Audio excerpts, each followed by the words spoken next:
نماز تو سندیسہ ہے وصل محبوب کا، محبوب کی چوکھٹ میں حاضری کا ایک موقع ہے جو نماز کے ذریعے سے نصیب ہوتا ہے۔ تو اگر کوئی شخص نماز کو اپنے لیے بوجھ سمجھتا ہے تو پھر وہ محبوب کی ملاقات کی اہمیت کو ہی نہیں جانتا۔ نماز کے لیے جب اذان پکاری جائے تو بندے کو خوشی، فرحت اور مسرت ہونی چاہیے کہ میں اب رب کے حضور حاضر ہوں گا، نہ یہ کہ وہ گھڑی پہ نظر ڈال کے کہے کہ ابھی تو آئے ہیں اب پھر دوبارہ اذان شروع ہو گئی، تو پھر اس کو شوق نہیں ہے مالک کے حضور حاضر ہونے کا۔ حضور علیہ الصلوۃ والسلام تو جب حضرت بلال حبشی کو نماز کے لیے اذان کا کہتے تو یہ ارشاد کرتے، ارحنا یا بلال، بلال اٹھو اور ہمارے دل کو راحت پہنچا دو۔ ارحنا یا بلال، بلال ہمارے قلب کو، ہمارے دل کو راحت پہنچا دو۔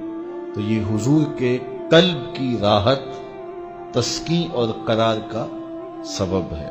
آقا کریم علیہ الصلوۃ والسلام نے معراج کی شب جہاں بہت سارے لوگوں کو عذابوں میں مبتلا دیکھا تو ایک شخص کو دیکھا، رجل مغیب فی نور العرش، کہ وہ عرش کے نور میں غائب تھا، اس کے اطراف میں نور ہی نور تھا اور وہ نور میں ڈوبا ہوا تھا۔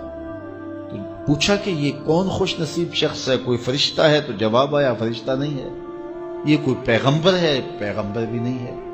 تو یہ کون شخص ہے کہ جو انوار الہیہ کے حصار میں ہے اور ہر طرف نور ہی نور پھیلا ہے؟ تو جواب ملا کہ آپ کی امت کا یہ وہ فرد ہے جس میں 3 خوبیاں تھیں۔ پہلی خوبی تو یہ کہ اس کی زبان اللہ کے ذکر سے تر رہتی تھی، اور دوسری خوبی اس میں یہ تھی وَقَلْبُهُ مُعَلَّقٌ بِالْمَسَاجِدِ، اور اس کا دل مسجدوں کے ساتھ لٹکا ہوا تھا، مسجدوں کے ساتھ دل بستگی تھی سے۔ فرمایا کچھ لوگ ہوتے ہیں کہ وہ مسجدوں کی میخیں ہوتی ہیں، جس طرح وہ کیل لکڑی میں ٹھک جاتا ہے تو یہ بھی مسجدوں میں ٹھکے رہتے ہیں، جب بھی ڈھونڈو گے مسجد سے ملیں گے۔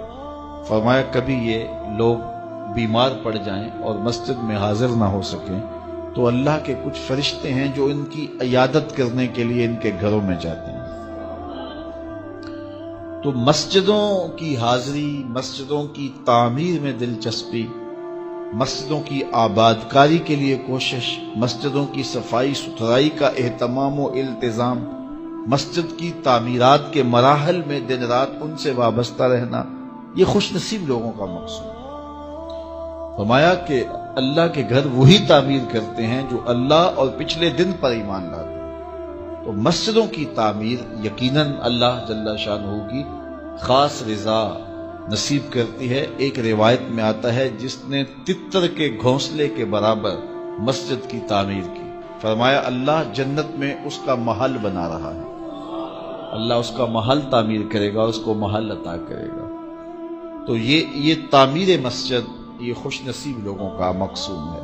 تو مسجدوں کی آبادی اور مسجدوں میں وابستہ رہنا اور دل بستہ ہونا مساجد کے ساتھ، یہ خوش نصیب لوگوں کا مقصود ہے۔ تو بدبخت لوگوں کو یہ سعادت نصیب نہیں ہوتی۔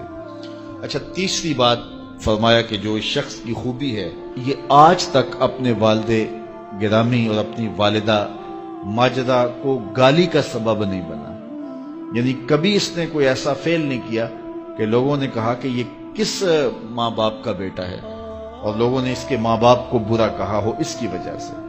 تو یہ 3 خوبیاں اس شخص کے اندر پائی جاتی ہیں، اور آج یہ اللہ کے عرش کے نور کے سائے میں اپنے آپ کو کھڑا ہوا پا رہا ہے۔